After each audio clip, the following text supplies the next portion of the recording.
So initially I really wasn't going to share any of what I'm doing here in the yard. I was going to keep it all private, because physically it does take a lot of work, and it is significantly more effort to walk through and capture it, and not be right now on a shovel or with some segataires or a cane knife, or mulching or ferding or irrigating or fixing irrigation, on and on and on and on. But I really do think that if I can, through a few of these videos, motivate just a few people to be a little bit more self-sufficient, plant some fruit trees, their own veggie patch, herbs, this endeavor will be worth it. So at the very least, I hope you get some value out of this. I'm going to walk you through the orchard as it stands in the middle of 2023 right now.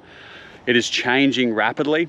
I'm learning a lot. I'm going to tell you what some of the biggest challenges have been, also things that I'm really excited about. So let's take a walk through. My name is Aaron, or Az. This is a 42-acre property.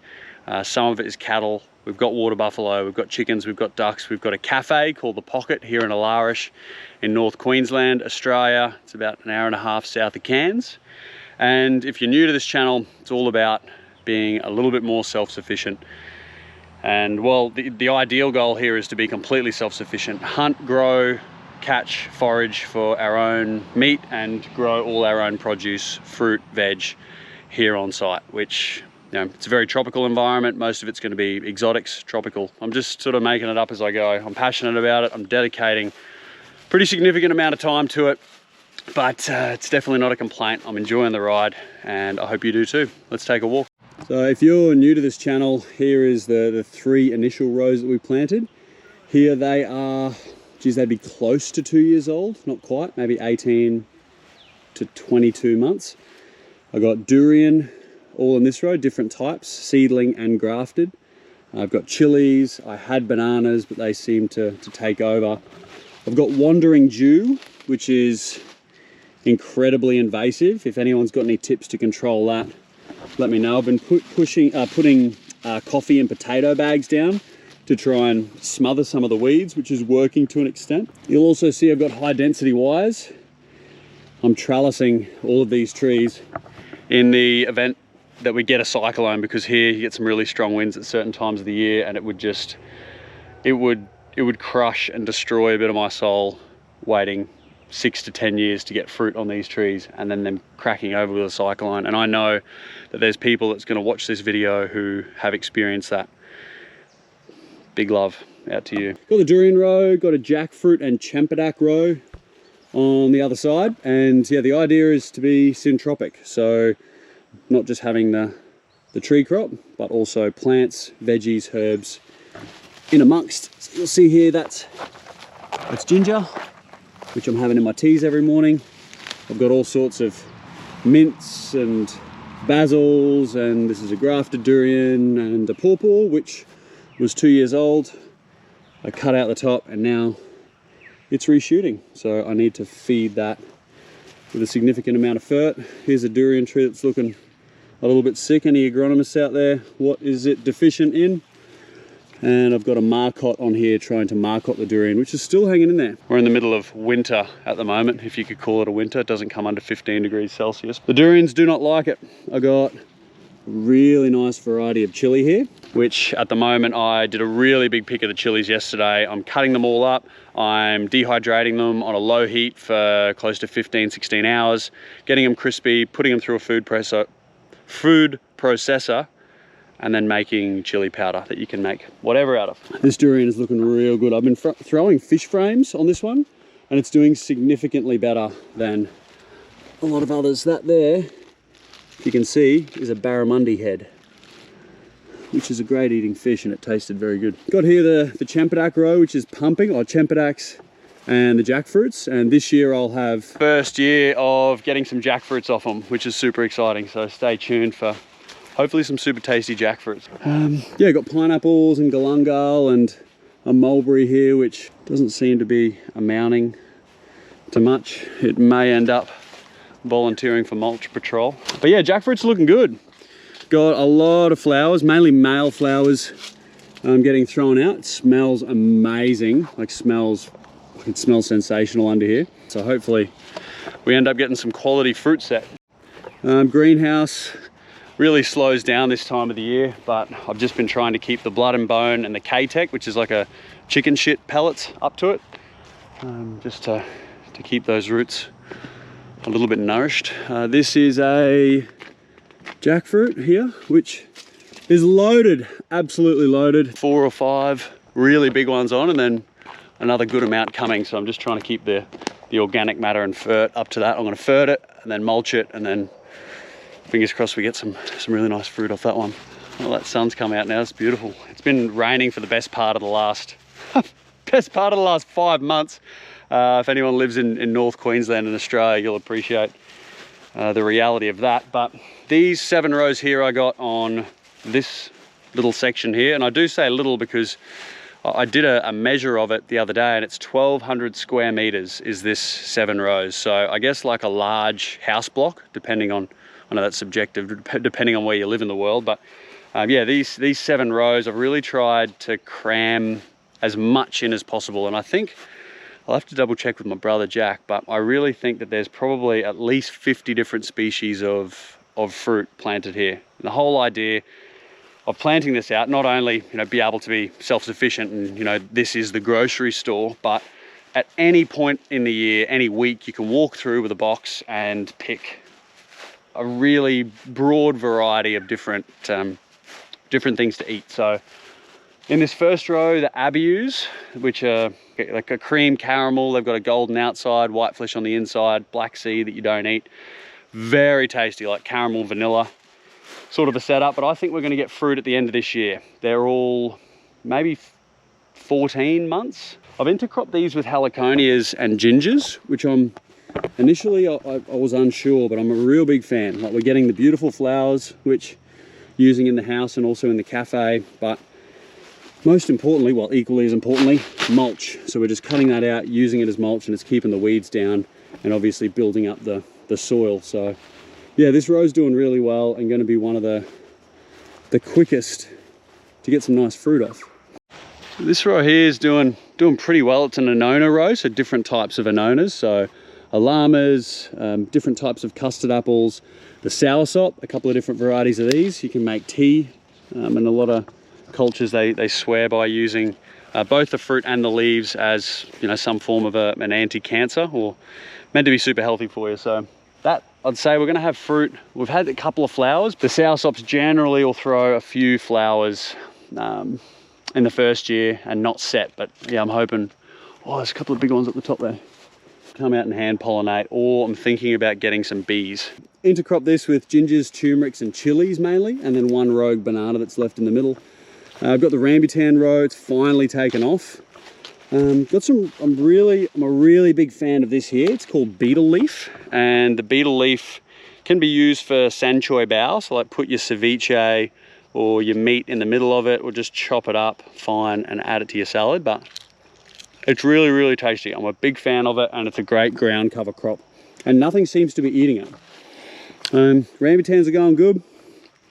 My fellow mates who are rambutan farmers will be proud. I've had a pretty challenging time growing the rambutans because I'm doing everything frustrating at times, but I'm playing the long game, doing it all organically. So not spraying any using any inorganic methods of killing insects, which really slows you down. Anyone who has tried to do this will completely agree with me, but they're really starting to flush nicely now that we're going through winter. Got some pawpaws, they're looking good. Garrick, you'll be proud, brother. I need some more seedlings. The origins of the cocaine, well, they dry up and they use them for altitude sickness, I believe. Real bitter, real bitter. Your teeth and gums and mouth and lips go numb if you're into that sort of thing. All these are going to be trellised eventually. I'm still yet to run the wires. This row here was only planted last week. They're mangosteens. Very, very challenging to grow, but these are probably 2 or 3 years old. They're very slow growing. They're starting to get a little bit sunburnt now that the sun's come out, but I do have, as you can see, some shade on them. So hopefully they all survive. I've been having a embarrassingly low level of success with the mangosteens. I'm still yet to throw a lot of other different companion plants in with it as well. Companion herbs, mainly chili, basil. I'll put some Ibeca, is that what it's called? Ibeca, leafy tropical greens. That's mainly what's going to go in. I'll put some ginger and turmeric as well because they get used a fair bit week to week in the cooking. Oh, an exciting one, I've got this eggplant, a grafted eggplant. My brother, mate, you'll be proud if you see this. It's just loaded with eggplants. I did a really big pick a week ago and it's just pushing out a lot more now. Grafted a commercial variety of eggplant onto the top and then a native devil's fig on the bottom. It should just keep going, should last forever. Well, as long as it's looked after, but doesn't die out like an eggplant that you'd buy from the store, you know, in a year or two, generally. So yeah, that's exciting, super vigorous. Yeah, I got the banana row over the back that's doing its best, and then I've got some sugarcane here, which is going really well. Probably need to give it a little bit more tucker because it's fast growing. But yeah, I'm going to propagate this out as well. It's a really nice heirloom variety of sugarcane, so that I'll eventually get like a sugarcane processor and make our own sugarcane juice, which will be super delicious. What else can I show you? I just need to plant out the rest of this row, plant out another row there in the middle. On the back there, I've got some passion fruits that are growing wild. I just couldn't seem to grow passion fruits myself. If there's any commercial passion fruit growers out there, I just literally couldn't grow them. They just kept getting smashed by beetles anytime that a bit of rain had come through. And yeah, just didn't get any flower set, just didn't work. But as soon as a bird shits out a passion fruit seed on the edge of the scrub line, it just goes boosh, and then it's just covered in passion fruits within like 2 or 3 months. Yeah, wild passion fruits it is. This is the banana row that I planted with my mate Jamie. Geez, it would have been maybe 6 months ago. It's looking really good. There's a lot of different varieties of bananas. There's some cooking ones, there's monkey ones, sugar ones, Cavendish, ladyfinger, there's all sorts. And even this dwarf one, which is literally throwing, it's throwing a bunch just off the ground, probably a foot off the ground, which is pretty cool. Don't know if it's going to amount to anything, but yeah, I'll take this flower off. You can actually make salad out of the flower. There's like quite a few different ways to either cook or have the flowers fresh, which is one of the benefits of doing it organically. And then a couple of other bunches that have been thrown as well. So, oh, there's some nice bees as well, getting off on the pollen that must be on the bottom here. And then another bunch here, which I've already taken the bell and used that in a meal. So I guess in the way of challenges that I'm having here, keeping on top of the vigor and the growth. So like your weeds, doing it all organically, that's a challenge. Dealing with like the beetles and the insects that want to eat all of your growth tips, that's definitely a challenge, because I go away a fair bit at times. The joys are very much outweighing any of the negatives. Like for me, living a relatively fast-paced, busy life, happily so, this is sort of some form of a meditation and release, being able to come out here, you know, dig some holes, get the chainsaw out, the machete out, you know, make burn piles, cut timber, fert, just even prune, look at the growth, the flowers, the fruit setting. It's enjoyable. I really do enjoy it, and I know a lot of other people that that grow their own food that say that it's one of the joys of their day is checking on the produce and how it's going. I'll take you over now to where I've just planted some seasonal greens. Very last minute attempt to get some form of a veggie patch in winter. Like right now, this is the middle of winter. I could literally be walking around with no clothes on. It's like 25 degrees Celsius, which is cold for where I live, but I'll take you over here to see these veggies. Behind me on these posts, I've got dragon fruits in pots. I've actually got a dragon fruit video which touches on dragon fruits in a little bit more detail if you wanted to see. The beauty of having a lot of different types is that I'm getting pretty much dragon fruit all year round. So I've got yellows, reds, pinks, purples, whites, a lot of different varieties. So yeah, having that different variety extends your seasons, which is what it's all about, getting fruit as much as possible. This is the makeshift veggie patch. I've just got two, what are they, 25 litre pots. Got some spinach in this one, got some parsley. I've got a passion fruit here that's hanging on. I don't think it's going to amount to anything.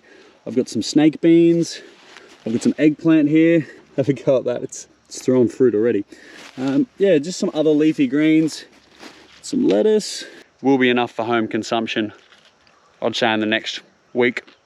I'm just going to keep the ferd up to it, keep the tucker on, and I'll get a good feed off that. Granadilla is just starting to throw flowers again. It's like a passion fruit and a pawpaw mixed all in one. One of the most beautiful smelling and looking flowers. It's just starting to throw out a whole lot of them, which is exciting. Oh, wow, it smells really good. All right, hope you like the video. I hope you got value out of it, and I also hope that you can plant your own stuff. Let me know if you got any questions in the comments. I'll see you next time.